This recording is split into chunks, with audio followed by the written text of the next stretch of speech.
During the course of your daily work, you'll learn new skills and gain new knowledge through problem solving and from facing new situations.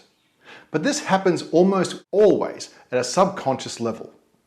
In the VET system, work-based learning is seen as making a conscious effort to learn in the workplace towards an agreed set of outcomes or goals and as part of a deliberate, planned learning program.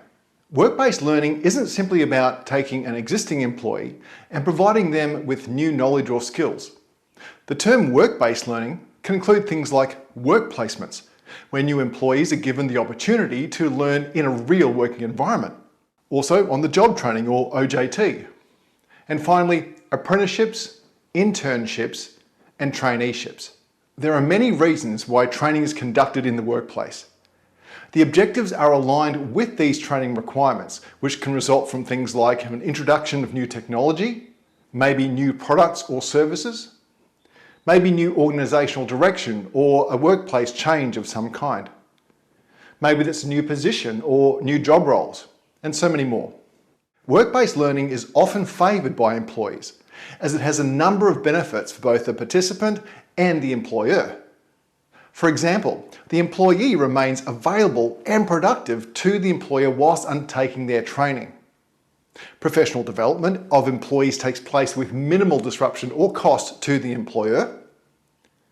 Participants use the same equipment and processes as they will be required to in the actual task. Employers don't need to provide temporary staff to fill positions. Participants engage in real-time activities and events, not simulated ones or out-of-date ones. And they can actually relate new functions and skills to their existing knowledge and experience. And lastly, support is available for participants through work colleagues and their supervisors or managers. So learning in the workplace is done for a specific work-based outcome and never just for the sake of it, as organisations don't want a wastage of time, effort or resources. You need to have a clear understanding of the objectives or goals and scope of the training, which must be agreed upon by all stakeholders or parties to the training, such as the organisational sponsor, that's the person or people authorising the training, the relevant manager and supervisor, and other employees as well as the participants. When we set the goals of our instructional training, they need to be clear and concise so that everyone from the trainer and their manager through to the learner have clear expectations and understanding of what they need to do and why.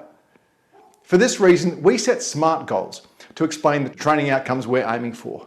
We also ensure that the scope of the training, in other words, what the training will and won't cover, is agreed upon by all of the relevant parties. To do this, we can ask questions like, what level of understanding is needed for the workings of this equipment? Or is there any requirement for basic maintenance or troubleshooting skills? Or do the learners need to know startup and shutdown procedures? And finally, are there any other similar but slightly different machines learners may also need to use? Thankfully, we have existing work routines and operating procedures to help us out here. Whilst things like scheduling of time on the equipment, timelines for completion, and even industrial concerns could be a hindrance, local WHS guidelines, performance expectations, and getting to understand organisational procedures are very beneficial in this situation.